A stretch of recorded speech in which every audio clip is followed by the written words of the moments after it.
Have you ever met someone who is incredibly talented, hardworking, intelligent, yet still doubts themselves? Now, why do so many capable people struggle with confidence, communication, self belief, and clarity? And especially in today's hyper competitive world. See, and in time where everyone is chasing success, what actually helps someone go professionally without losing themselves in the process? So today's conversation is going to answer exactly that. So hello everyone and welcome to the Kapeel Gupta Career PodShow, the podcast where we explore the deeper side of careers, confidence, mindset, growth and personal transformation. I'm your host Kapil Gupta and today's episode is especially important for students, young professionals, aspiring leaders and honestly anyone trying to navigate modern career pressure while still staying true to themselves. Our guest today is someone who works deeply in the areas of confidence, communication, behavioral growth, workplace effectiveness, and leadership development.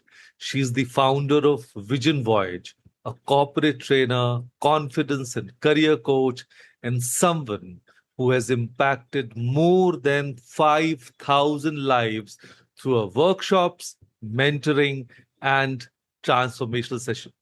And through her work, she helps people become more self aware, communicate more effectively, build stronger confidence, and grow professionally with clarity and authenticity.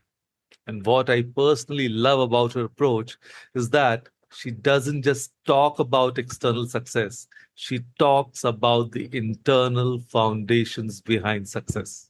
So please join me in welcoming Riddhi Pobara.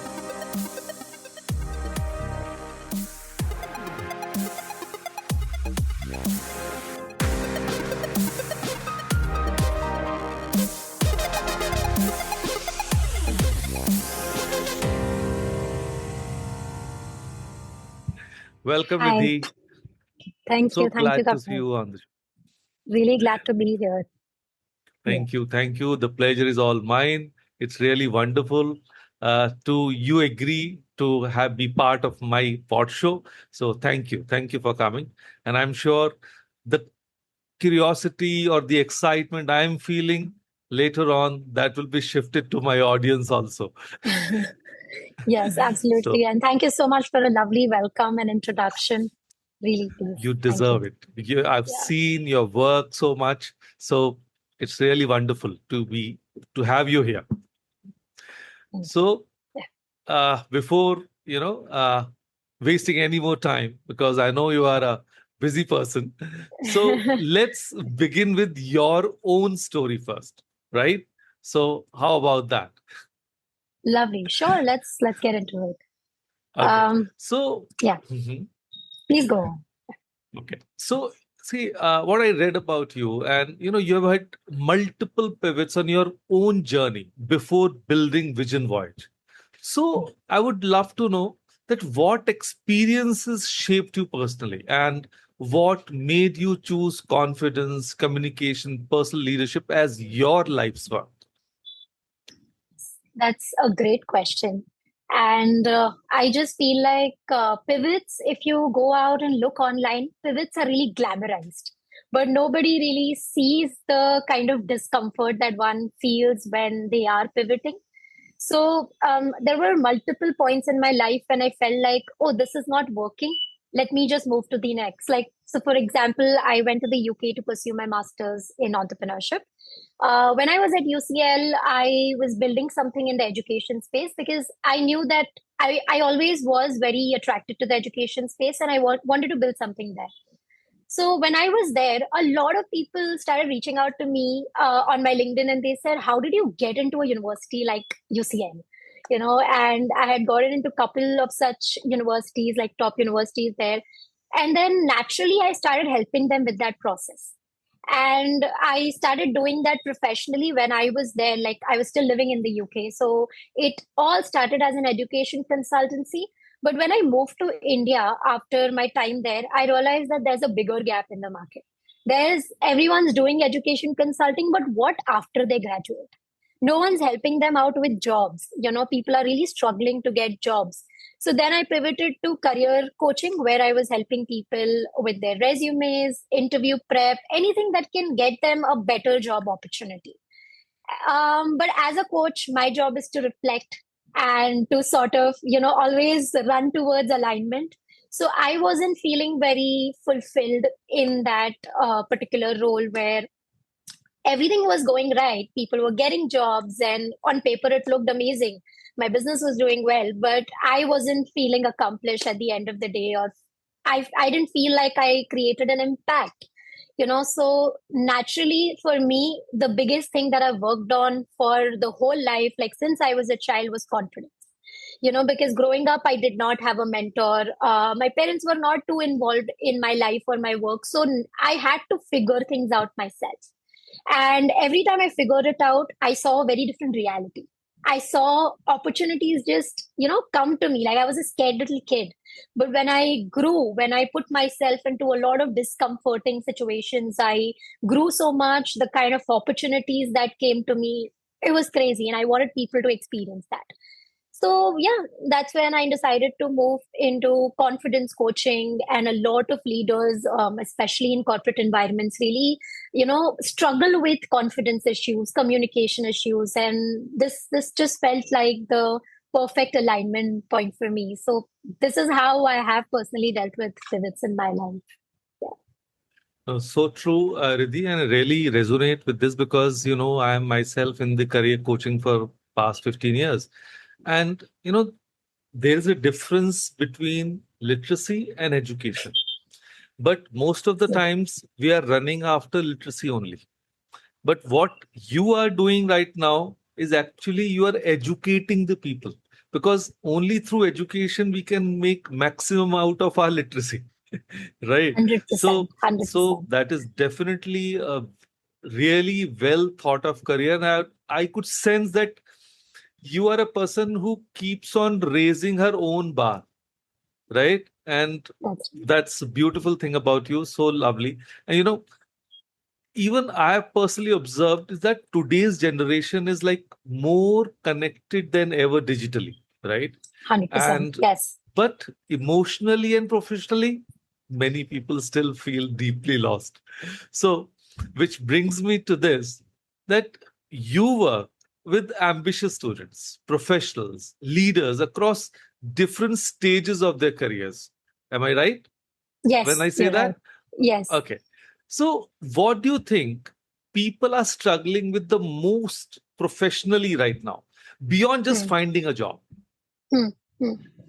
I think that's a beautiful question because not everyone likes to talk about this. Like if you go on social media, people are just posting, I'm quitting my 9 to 5, or I'm starting this business, or maybe I'm hustling into my 9 to 5. But nobody is really asking the deeper question, am I really happy doing what I'm doing?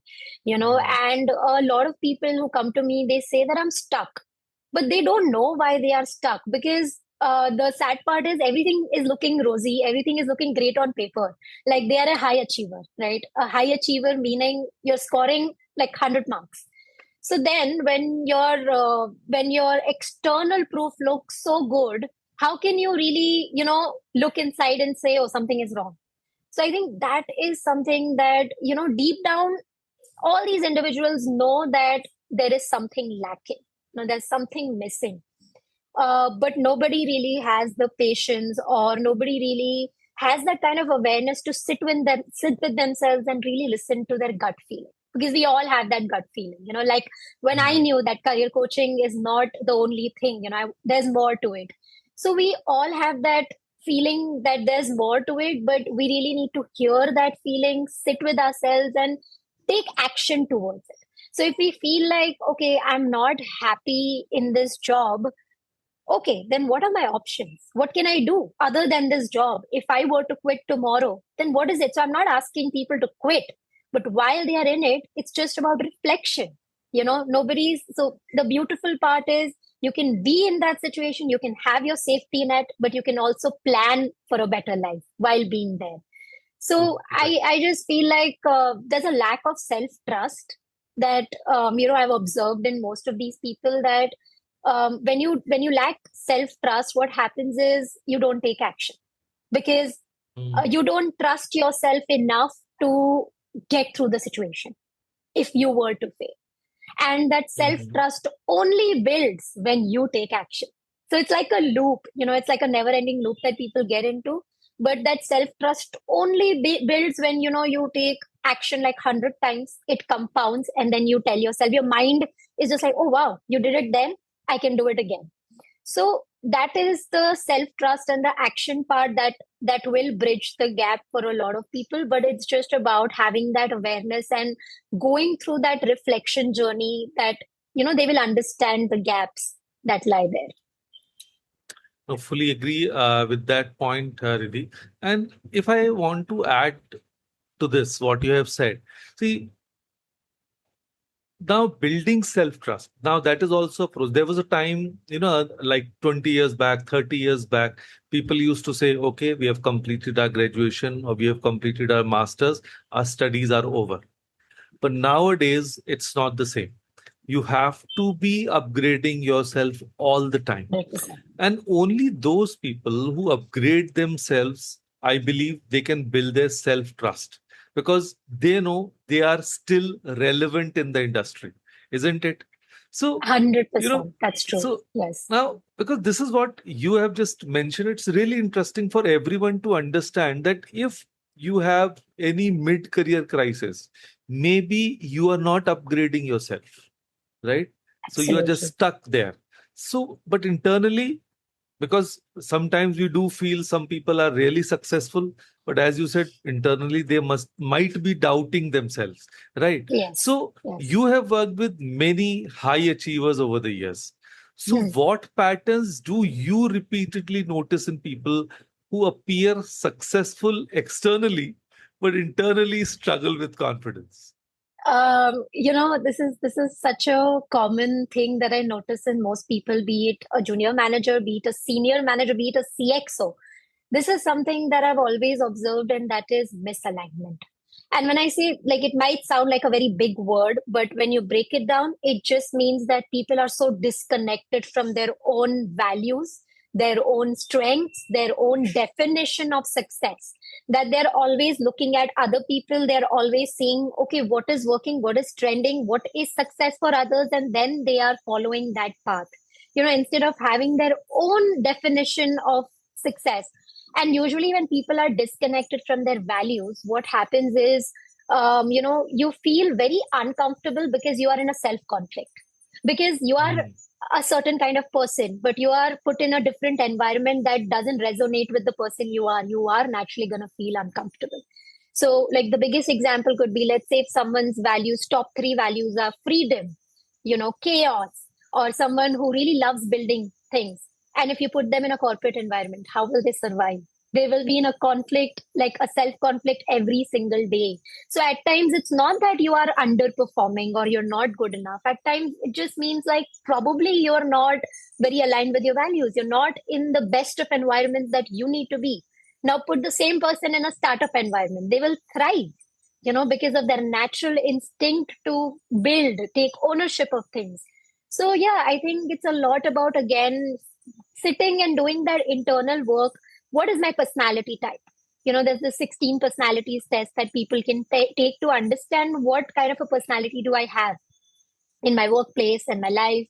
Then doing a values assessment, sitting and understanding. I mean, they can go back to their past and imagine, like, what kind of decisions did I make, based on what.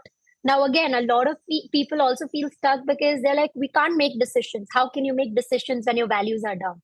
You make decisions, most of the times you make decisions in your life based on your value systems. So I think they are just basically chasing someone else's version of the dream or the success. But when you really, really sit and understand yourself better, it gets easier. It gets like the decision making becomes easier, and that action part also becomes easier.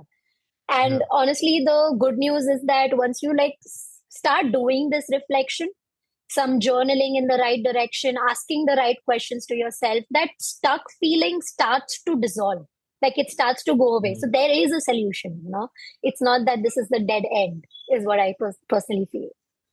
No, that's okay. See, obviously, we always say that every problem has a solution. If there's a problem, there has to be a solution also. But honestly, I think there is, this is something our education system really prepares for people for, We spend years and years building technical skills. Though the new education policy talks about the life skills and all, but then there's a conflict with the parents. Parents are always pressurizing, get more marks, get good degrees, and be an engineer, then you will be successful. And without even knowing that even 50% of engineers are unemployed in a country, right? So being an engineer is not a guarantee of job. But then Absolutely. if you would have seen that parents, even with ourselves, right? When we were getting, studying in schools and colleges, parents were kind of grooming us for good jobs. Mm. Mm. They will never say, okay, grow up, Yes. get education, Yes. and become an entrepreneur, right? Absolutely. It's a very common statement. Padh lo, achhi job mil Yeah. jayegi. Your Yeah. future will be secure. So Yeah. that is like unknowingly, parents are grooming us to be, employees only, right? Absolutely. So, but so, and additionally, because of that, we have very little time for, building communication, self-awareness, and emotional confidence. And, sometimes in very rare form or raw form, I would say, uh, I tell the students, ki, theek hai, you have a degree, you have an engineering degree. Now that engineering degree is an entry, or you can say the qualification for an interview, to appear for the Hmm. interview. But your communication skill will get you a job. Absolutely. And the exact communication skill will get them to the next level. So if you're Exactly. looking for a promotion, like if you have to be a leader needs to communicate. That's the Yes. primary thing people look for, when you're a leader. Can you collaborate? Can you communicate? Can you really come up, with a solution for things? So these are the soft skills that actually take you ahead in life. Your technical skills can only get you to a certain level. You're, Yes. you're absolutely Yes. right to highlight that. Yeah. So, with this thing in mind, if I ask you what role do soft skills really play in a career growth today, right? And in most situations, I would say is communication becoming even more powerful than technical ability? Yes, I mean, a lot of people would hate me for saying this, but I 100% believe like soft skills have a very very big role to play in getting someone to the next level or getting them a career that's sustainable. Because I think majority of the people who come to me are people who are they have solid technical skills. They are subject matter specialists, right? So they can you give them a task and they'll be able to solve, but nobody is ready to promote them. Nobody is, they come to me because they can't become leaders. They want to become leaders, but they can't. They are stuck at that level. So I just would say that it is super important for people who are in school right now, high school, or even in their early ages or early years of college, first year, second year, or even third year, to really invest in soft skills, because the kind of soft skills that you get at this level, because you're starting your career with that habit, of giving Mm. equal importance to soft skills and hard skills. Because as and when you grow, it becomes difficult for you to adapt to a different system. But when you walk into the whole career journey with this perspective that both are necessary for my growth, then it becomes easier for you to grow as well. So 100% like invest a lot of time into doing internships, because they're one of the best ways to learn, right? Like go get your hands dirty.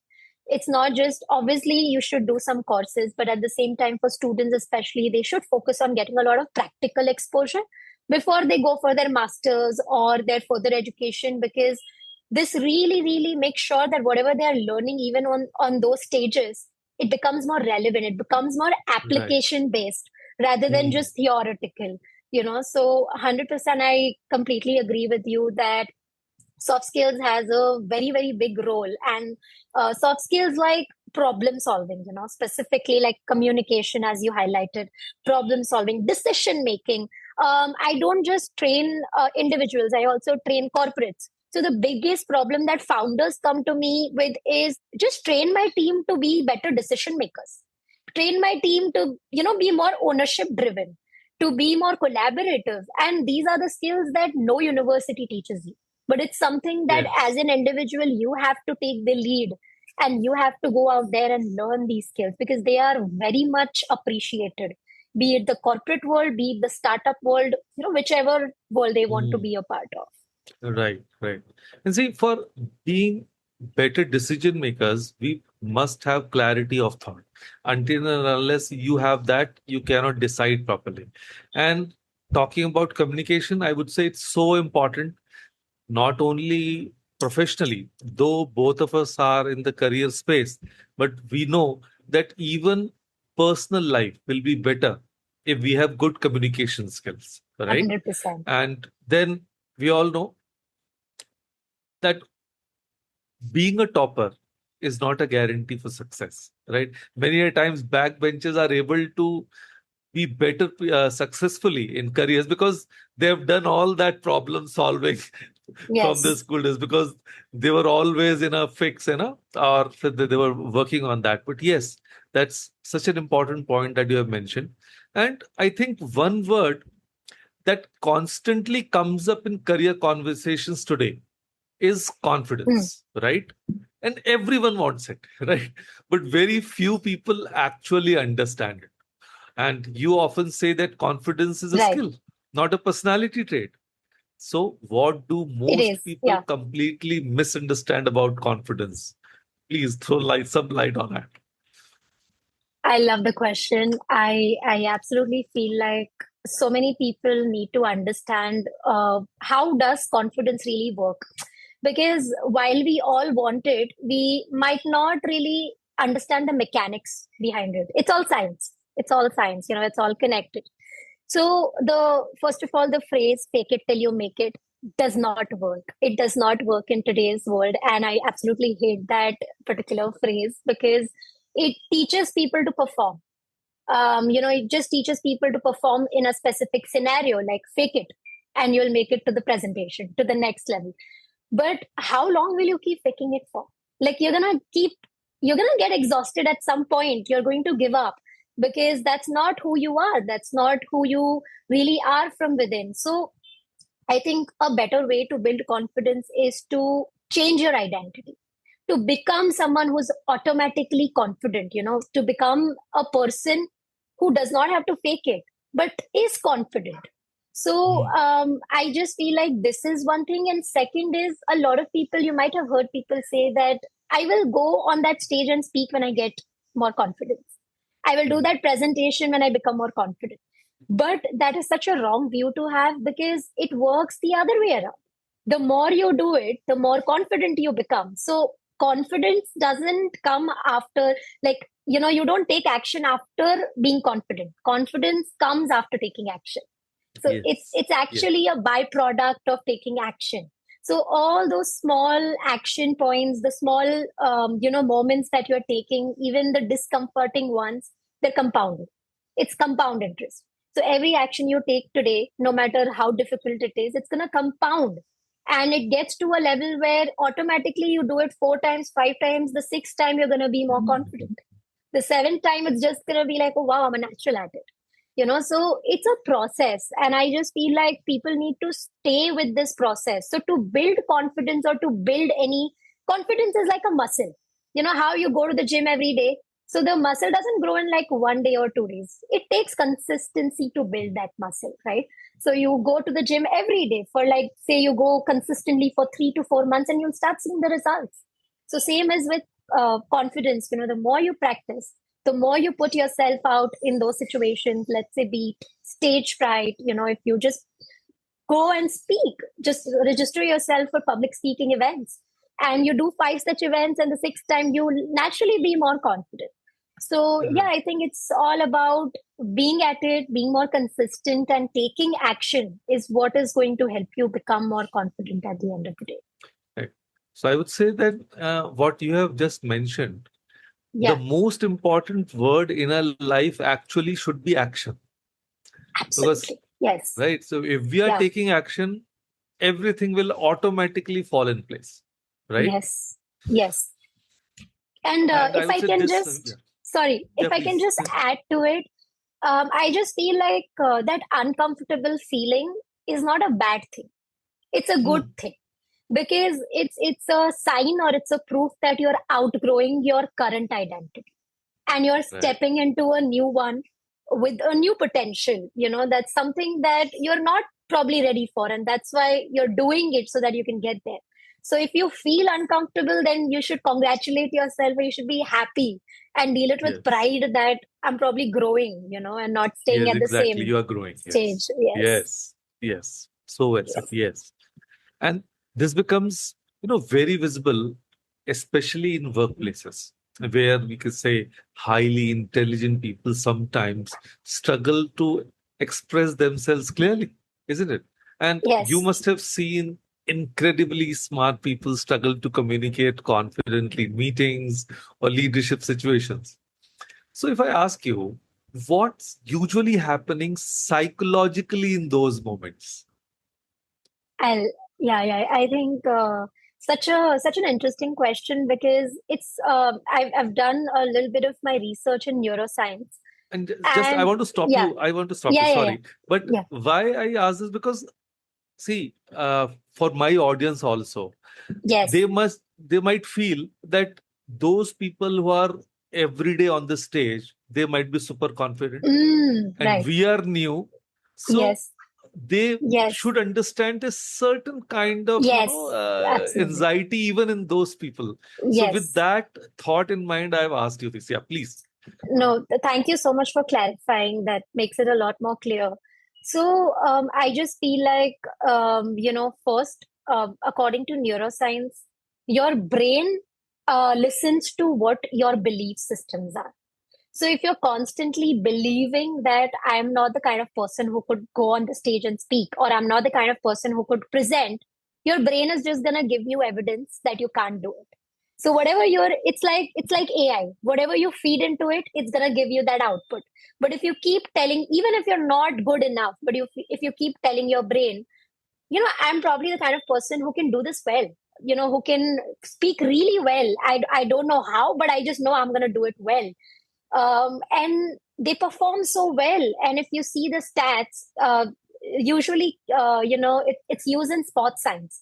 So athletes use this technique to improve their performance. So majority of the athletes, they visualize, even before the match has started, they'll visualize putting that goal. They'll visualize winning. Their team winning and already sort of celebrating the victory. And that what that does to their brain is it pushes them.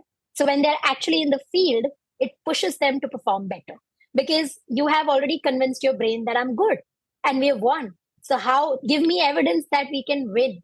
And your brain works with you, not against you. So that's just from a neuroscience perspective. But having said that, I absolutely agree with you. A lot of people believe that, oh, she's probably speaking every day, like, so it must be so easy for her. But for anything to look effortless, a lot of effort has gone into it, is what I would say. So, she has been in situations where she was sweating, her palms were sweating, her legs were shivering, but she still spoke. So, people who seem confident, it's not like they don't feel the fear. It's not like they don't feel nervous or anxious. They feel it, but they do it despite that. They don't let this fear decide for them. They don't let this fear take over and control them and be like, oh, I will not go to that presentation. The fear is still there, but they do it with the fear being present. So I just feel like, if you feel that fear, it's natural. Everyone feels it. I feel it. Even now, being a confidence coach, I go on stage, I feel that fear. I feel that anxiety and that nervousness. But there are ways to do it, right? There are ways to just talk to your brain again, like it's another individual. Like, I'm doing fine, I'm calm, it's just people, it's just a conversation. When you breathe, and I think a lot of it has to do with our breath. So what I've also noticed is most people, when they are trying to compete in a competition or trying to present, they hold their breath. And when I realized that, I was like, Like, wow, our breath controls so much. When you hold your breath, you're sending signals to your mind that you're not safe. So automatically the mind panics more. It gets more anxious. So if you take deep breaths, or if you are taking normal breaths, then again you're giving a signal. So everything essentially you're doing is giving a signal to your brain. So if you're giving a signal to your brain, I'm safe, I'm very calm, I'm not anxious, you will be calm in that situation. It works like magic. Like, a lot of my clients have, use this technique, and visualizing or doing box breathing, which is where you count till four, hold for four breaths, and then release for four breaths. I think these techniques have really, really helped them perform like 10 times better, in their presentations or meetings. So it's all about, I would say, calming the brain. When you do that, even like the performers or the people who seem most confident do that probably. So that's what helps in these situations. Oh, wow, Ridhit. Now, that's a beautiful hack uh, of Yeah. breathing. Obviously, I've never noticed that, but yes, now I'll notice the next time I'll go on stage that what Yes. I do in that situation. And Yes. adding to this, this conversation, see, many a times we have tendencies that if I see Riddhi going in a super luxury car or staying in a super luxury apartment, and I would say, Hmm. oh, she's an achiever, right? So Hmm. she has more worth than me, right? And somewhere I think many ambitious people also begin tying their self-worth to their achievement, which can, Right. I believe, can become dangerous over time, right? Hmm. So if I ask you, because you have been working with such people, that what's the biggest mistake ambitious professionals make while trying to climb the corporate ladder? Um, Very, very good question. And I think what you are describing is probably imposter syndrome, which a lot of ambitious professionals face. So when you see someone succeed, when you look at so many successes around you, you feel like an imposter. You feel like, I'm just faking it, and sooner or later they're going to realize that I'm not that confident, or I'm not that good enough. So you're always sort of doubting your own abilities, and you're always comparing your self worth to someone else's self worth, without even realizing it. And this obviously doesn't happen consciously, it happens at a very subconscious level. So it takes a lot of time to understand what's happening. But I think the biggest thing that we need to understand in a situation like this is to have clarity on our vision. When we have clarity on our vision, no matter what the other person is doing or having, automatically that becomes irrelevant. Because if my vision is A and they're at a point B, why will I even compare to them? But because I've noticed that when people don't have a very strong sense of self worth, and the self worth is built again from self trust and self belief. It's all interconnected. So when you build a very solid sense of self worth, then what tends to happen is that comparison slowly tends to go away. And when that comparison goes away, a lot becomes clearer. What is my vision? What am I working towards? So probably it could so happen that you're way, way, way ahead in your journey. So the idea is not to compare it with another person, but whenever someone's feeling like this, the idea is to compare yourself with the past version of you. So what was the version of you 1 year back? How did she look like? What did she have? What kind of skills or what kind of role she had, and what kind of role do I have today? Then you will understand how far you've come, in this journey, what insecurities you have sort of gotten through, what things you have overcome, so many milestones you've achieved. So it's a lot about just visibility, making everything that you have done visible, so that the mind gets proof. Okay, wow, I do belong in this room. So it's all about giving that evidence again that I do belong here. So yeah, I think it's at the end of the day a belief system which can be born from these small, small evidences, and also small wins. You know, we always are running behind this one goal. If I achieve this, if I launch a product like this, I will sell. That's a win. That's a victory. But what about the 100 things you did to those wins? So I would definitely say that, having an Excel sheet or whatever is easier for them, keep a track of all the small victories or wins that you get on a weekly That's when this imposter syndrome will start fading away. So that's what I. Hmm. And the interesting part is, the world of careers has changed dramatically. See, earlier days, like 30 years, 50 years back, we, a family or a person who has been working throughout his life would feel that, okay, once I get that retirement money, I'll be able to buy a house for myself, right? Nowadays, it's the landscape is very much different. Let's say we get a Hmm. job by or we get settled by 25, we need a car by 28, by 35 we only want to own a home, right? And by maybe there are some people who are so meticulous in financial planning that they might want to get even retired by 45, 40 or 45, right? So that is, so we can say its growth is going very fast, and Yeah. we can say hard work alone no longer guarantees growth, right? So I really want your perspective on this, that what do you think actually helps people grow fast in their careers today? And because clearly it's not just hard work anymore. Absolutely. I completely agree with you. And so many of my clients have come to me and they're like, we're putting in so much work, we're putting in so much effort, but nothing is moving, nothing is happening. And that makes me realize like it's even more proof that hard work doesn't work. If you really want to grow, then you need to have a different way to look at your careers. I think today, as harsh and as sad as it sounds, it's all about visibility. You have to, you can't just be in this belief that just because my work is good, they will notice it. Nobody will.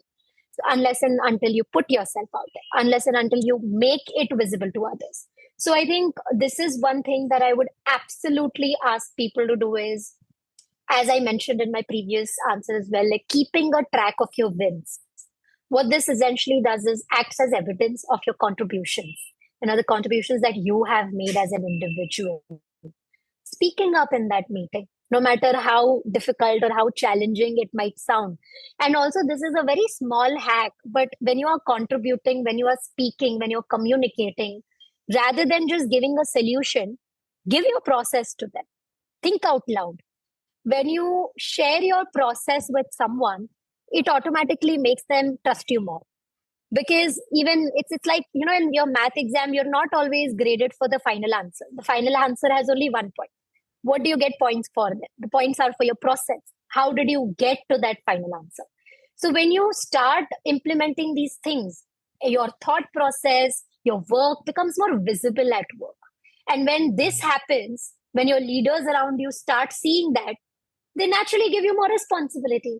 They give you more projects. They give you, even a promotion to see if you can handle that responsibility. So I would say it has all come down to just putting yourself out there, putting your work out there Right. rather than just waiting for someone to come and notice how good it is what I feel like would, really change the game for people. Hmm. Yeah. I would say social media has complicated this even further. And Yes. because, there's advice everywhere, everyone is telling people what success should actually look like.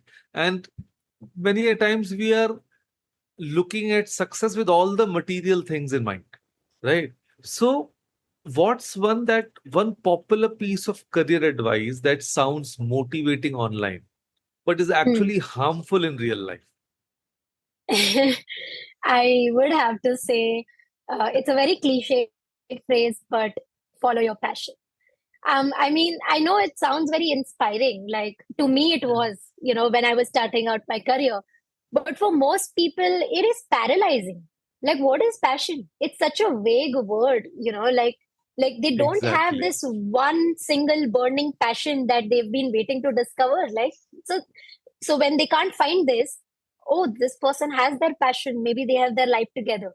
They naturally feel broken. They naturally feel like something is wrong with me, Hmm. and then they don't take action and that the loop continues. So the better question I would say is not, what's my passion? It's actually what are my values?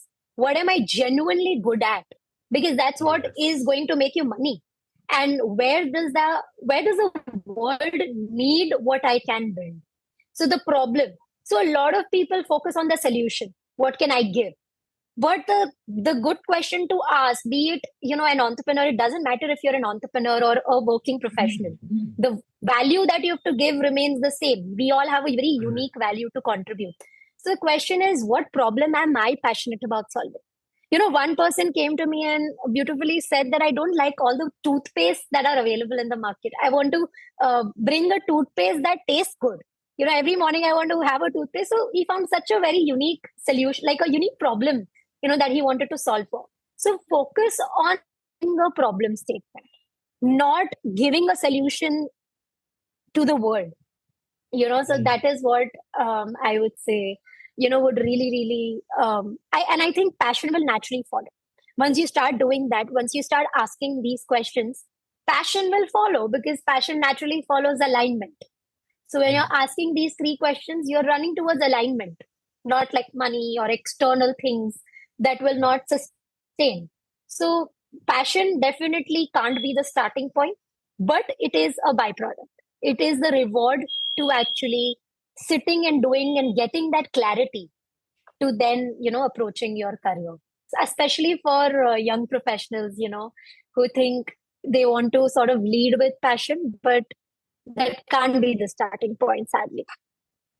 Right. Thank you, Yeah. Riddhi, for saying that, because yes, it's um, a greatly misunderstood word, passion, Yes. right? Yes. And Yes. as a result, many young professionals are heartbroken because of that and face burnout in their lives. So I fully get, and it's thank you for actually mentioning that about passion. Ki we should not focus only on passion and more on like the Ariki guy, right? So Ikigai. maybe Yes. that, Absolutely. yeah, that would help.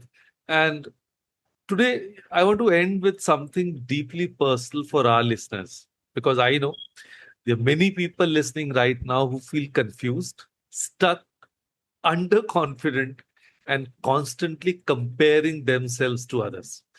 So, if Hmm. someone listening right now feels professionally lost or emotionally exhausted, that's the burnout Hmm. cases, because uh, many a Hmm. times we Hmm. leave our personal lives and get so engrossed in our professional life. So, what is the first thing you think they should stop doing? 100% comparing yourself. Like, because that puts you in that box, and when you are in that box, you are really just putting this additional pressure on yourself to compete. But to compete with what? Mm, Someone's A might be your C. So how there is no parameter to compare, so I just feel like stop trying to become someone else's version of success. Like really, like you don't need more credentials to do something. A lot of people tried coming and telling me to be a coach, you need more experience, you need this. I would just say, believe in yourself. If you have that gut feeling that no, I can do it, without having going through a very traditional path of having like 7 to 8 years of corporate work experience and then starting my journey, I think what's important right now is how can you fast track that journey? How can you really sit there, listen to your instincts, listen to your gut? So take advice from everyone, but just listen to yourself.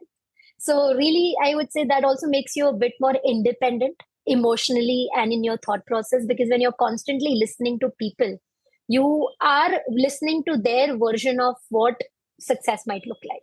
So, at the end of the day, it's you who has to, figure it out.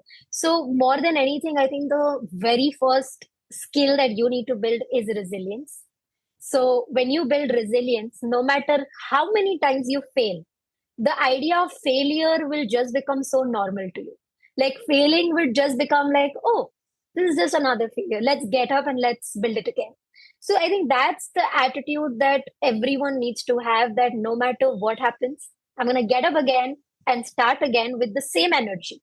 So not attaching yourself to your work, not attaching your worth to your work is very important, because and I think that also gives you a very positive perspective to live with, because let's say tomorrow you get feedback. So I think the idea is not to take that feedback, and feedback is not given to you as an individual. feedback is given to your work. So if your self-worth is attached to your work, then any kind of feedback will seem defensive. But if you have that clarity and that detachment from your work, you are so secured, in who you are and self-belief, then that feedback will be an opportunity for you to grow and become better.